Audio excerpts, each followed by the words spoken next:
ರೈತರ ಕೃಷಿ ಉತ್ಪನ್ನಗಳನ್ನು ಕೃಷಿ ಉತ್ಪನ್ನ ಮಾರುಕಟ್ಟೆಯಲ್ಲಿ ಕನಿಷ್ಠ ಬೆಂಬಲ ಬೆಲೆಗಿಂತ ಕಡಿಮೆ ದರಕ್ಕೆ ಖರೀದಿ ಮಾಡದಂತೆ ಕಟ್ಟುನಿಟ್ಟಿನ ಕಾನೂನು ಜಾರಿಗೆ ತರಬೇಕು ಎಂದು ಕರ್ನಾಟಕ ರಾಜ್ಯ ರೈತ ಸಂಘ ಹಾಗೂ ಹಸಿರು ಸೇನೆ ಜಿಲ್ಲಾಧ್ಯಕ್ಷ ಶರಣಪ್ಪ ಮರಳಿ ಹೇಳಿದರು.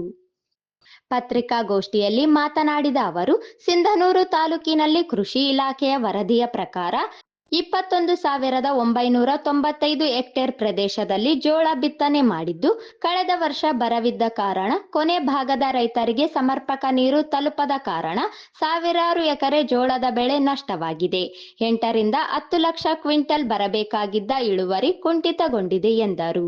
ಖರೀದಿ ಕೇಂದ್ರ ತಡವಾಗಿ ತೆರೆದಿದ್ದರಿಂದ ನಾನಾ ತೊಂದರೆಯಿಂದ ಸಾವಿರಾರು ರೈತರು ಮಾರುಕಟ್ಟೆಯಲ್ಲಿ ಅಂದಾಜು 1 ಲಕ್ಷ ಕ್ವಿಂಟಲ್ ಜೋಳ ವಹಿವಾಟು ನಡೆದಿದೆ ಎಂದು ತಿಳಿದು ಬಂದಿದೆ. ತಾಲೂಕಿನಲ್ಲಿ ಜೋಳ ಕೇಂದ್ರಗಳಲ್ಲಿ 4 ರಿಂದ 5 ಲಕ್ಷ ಕ್ವಿಂಟಲ್ ಜೋಳ ಖರೀದಿ ಆಗಬೇಕಿತ್ತು. ಗ್ರಾಮೀಣ ಭಾಗದ TROಗಳ ಶಾಮೀಲಿನಿಂದ GPS-ನಲ್ಲಿ ಸುಳ್ಳು FIDಗಳನ್ನು ಸೃಷ್ಟಿಸಿ ಜಿಲ್ಲಾ ಮತ್ತು ತಾಲೂಕು ಆಹಾರ ನಾಗರಿಕ ಸರಬರಾಜು ಮತ್ತು ಗ್ರಾಹಕ ವ್ಯವಹಾರಗಳ ಇಲಾಖೆ ಜಿಲ್ಲಾ ಕೃಷಿ ಮಾರಾಟ ಮಂಡಳಿಯ ಪ್ರಧಾನ ವ್ಯವಸ್ಥಾಪಕರಾದ ಶಿವಬಸವರಾಜ್, ಸಿಂಧನೂರಿನ SSWC ಅಧಿಕಾರಿ ಅಮರೇಶ್ ಪಾವರ್, ಭೀಮರಾವ್ ನಾಯಕ ಹಾಗೂ ವಡ್ಡರಹಟ್ಟಿ ಅಧಿಕಾರಿ ಕುಮಾರ್ ಎನ್ನುವವರು ಸೇರಿದಂತೆ ಸಂಗ್ರಹಣಾ ಏಜೆನ್ಸಿ ಅಧಿಕಾರಿ ಸಿಂಧನೂರಿನ ಆಹಾರ ಇಲಾಖೆಯ ಶಿರಸ್ತೇದಾರ ಆನಂದ್, ಮೋಹನ್ ಹನುಮಂತು ನಾಯಕ, ಆಹಾರ ನಿಗಮ ಘಟಕದ ವ್ಯವಸ್ಥಾಪಕ ದಾವಲ್ ಸಾಬ್, ತುರ್ವಿಹಾಳದ ಅಮರೇಶ್ ಗದಾದ್ ಇವರಿಗೆ ಸೂಚಿಸಿರುವುದರಿಂದ ಸರ್ಕಾರ ನಿಯಮದ ಪ್ರಕಾರ ಜೋಳಕ್ಕೆ ಪ್ರತಿ ಕ್ವಿಂಟಲ್ಗೆ 4 ಕೆಜಿ ಹೆಚ್ಚಿಗೆ ತೂಕ ಮಾಡಿಕೊಂಡು 54,320 ಕ್ವಿಂಟಲ್ ರೈತರಿಂದ ಹೆಚ್ಚಿಗೆ ತೂಕ ಮಾಡಿಕೊಳ್ಳುತ್ತಿದ್ದಾರೆ ಎಂದು ಆರೋಪಿಸಿದರು. ರೈತರ ಕೃಷಿ ಉತ್ಪನ್ನಗಳನ್ನು ಕೃಷಿ ಉತ್ಪನ್ನ ಮಾರುಕಟ್ಟೆಯಲ್ಲಿ ಕನಿಷ್ಠ ಬೆಂಬಲ ಬೆಲೆಗಿಂತ ಕಡಿಮೆ ದರಕ್ಕೆ ಖರೀದಿ ಮಾಡದಂತೆ ಕಟ್ಟುನಿಟ್ಟಿನ ಕಾನೂನು ಜಾರಿಗೆ ತರಬೇಕು ಎಂದು ಒತ್ತಾಯಿಸಿದರು. ಜಿಲ್ಲೆಯಲ್ಲಿ ಕನಿಷ್ಠ ಬೆಂಬಲ ಬೆಲೆ ಕೂಡ ಸಿಗ್ತಾ ಇಲ್ಲ. MSP ಈ ಏನು ಬೆಲೆ ಇದೆ ಯಾವುದೇ ವಸ್ತುವಿಗಿಲ್ಲ. ಉದಾಹರಣೆಗೆ ಒಂದು ಪೆನ್ನಿಗೆ MRP ಅಂತಿದೆ. ಅಂದರೆ ಇವ್ರದ್ದು ಫ್ಯಾಕ್ಟ್ರಿ ಖರ್ಚು, ಲಾಭ, ಇವ್ರದ್ದೇನು ಟ್ರಾನ್ಸ್ಪೋರ್ಟ್ ಮಾಡ್ತಾರ ಎಲ್ಲ ಸೇರಿ MRP ಅಂತ ಕೊಡ್ತಾರ. ನಮ್ಗೆ MSP ಅಂತಂತಾರೆ, ಮಿನಿಮಮ್ ಸಪೋರ್ಟ್ ಪ್ರೈಸ್ ಅಂತೇಳಿ. ಹಾಗಾಗಿ ಮಿನಿಮಮ್ ಸಪೋರ್ಟ್ ಪ್ರೈಸ್ ಅಂದರೆ ಇವತ್ತು ರೈತ ಕಂಗಾಲಾಗಿ ಪ್ರತಿನಿತ್ಯ ನಾವು ಮಾಧ್ಯಮಗಳಲ್ಲಿ ನೋಡ್ತಾ ಇದ್ದೇವೆ. ಪ್ರತಿನಿತ್ಯ ಆತ್ಮಹತ್ಯೆಗಳು ಬರ್ತಾ ಇದ್ದೇವೆ. ಇವತ್ತು ಎಲ್ಲಾದರೂ ಅಲ್ಲಿಗಳು ಅನ್ಯಾಯಗಳು ಜಗಳಗಳು ಅಂತ ಬಂದರೆ ಅದನ್ನು ಪ್ರತಿನಿತ್ಯ ಇವತ್ತು ಸರ್ಕಾರ ಬೆಂಬಲಿಸ್ತಾ ಇದೆ. ಇವತ್ತು ರೈತರ ಸಾಲನ್ನು ಬೆಂಬಲಿಸ್ತಾ ಇಲ್ಲ.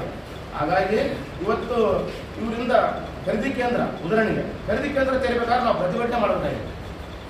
ಈ ಪ್ರತಿಭಟನೆ ಮಾಡಿದ ಮೇಲೆ ಅದಕ್ಕೆ ಪ್ರೊಸೆಸಿಂಗ್ ಆಗಿ ಖಾಲಿ ಚೀಲ ಬಂದು, ದಾರ ಬಂದು, ಅಲ್ಲೆಲ್ಲ ಜಾಗ ನೋಡ್ಕೊಂಡು, ಲೋಡು, ಗೋಡಾಮು ಎಲ್ಲ ನೋಡ್ಕೊಂಬಂದಾಗ ರೈತರ ಅರ್ಧ ಮಾಲು APMC ಮಾಡ್ಕೊಂಡ್ಬಿಟ್ಟಿರ್ತಾರೆ.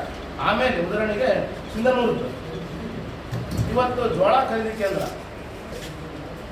ಕನಿಷ್ಠ 54,000 ಎಕರೆ ಕೃಷಿ ಇಲಾಖೆಯಿಂದ ಒಂದು ಬಿತ್ತನೆ ಆಗಿದೆ ಅಂತೇಳಿ ಗುರಿ ಬಂದಿದ್ದು ನಮ್ಮ ಹತ್ರ ದಾಖಲಾತಿ ಇದೆ. 58,000 ಟನ್ ಕ್ವಿಂಟಲ್ ಮಾರಾಟ ಆಗಿದೆ ಅಂತ ಅಲ್ಲಿ ಖರೀದಿ ಕೇಂದ್ರದ ಅಧಿಕಾರಿಗಳು ಹೇಳ್ತಾ ಇದ್ದಾರೆ. ಇಲ್ಲಿಂದ ಬಂದ ಜೋಳ ಇದು. ಮತ್ತೆ ಈ 13,58,000 ಕ್ವಿಂಟಲಿಗೆ 4,000 ಹೆಚ್ಚುವರಿ ತೂಕ ಮಾಡಿಕೊಂಡಿದೆ. ಇದು ತನಿಖಾ ತಂಡ. ಈಗ ಉದಾಹರಣೆಗೆ ರಾಜ್ಯದ ತನಿಖಾ ತಂಡ ಬಂದ ಮೇಲೆ ಗೊತ್ತಾಗಿರೋದು ನಮ್ಮಲ್ಲಿ ಅವ್ರು ತೂಕ ಮಾಡಿದ್ರು, ಕೂಡ ತೂಕ ಮಾಡಿದ್ರು.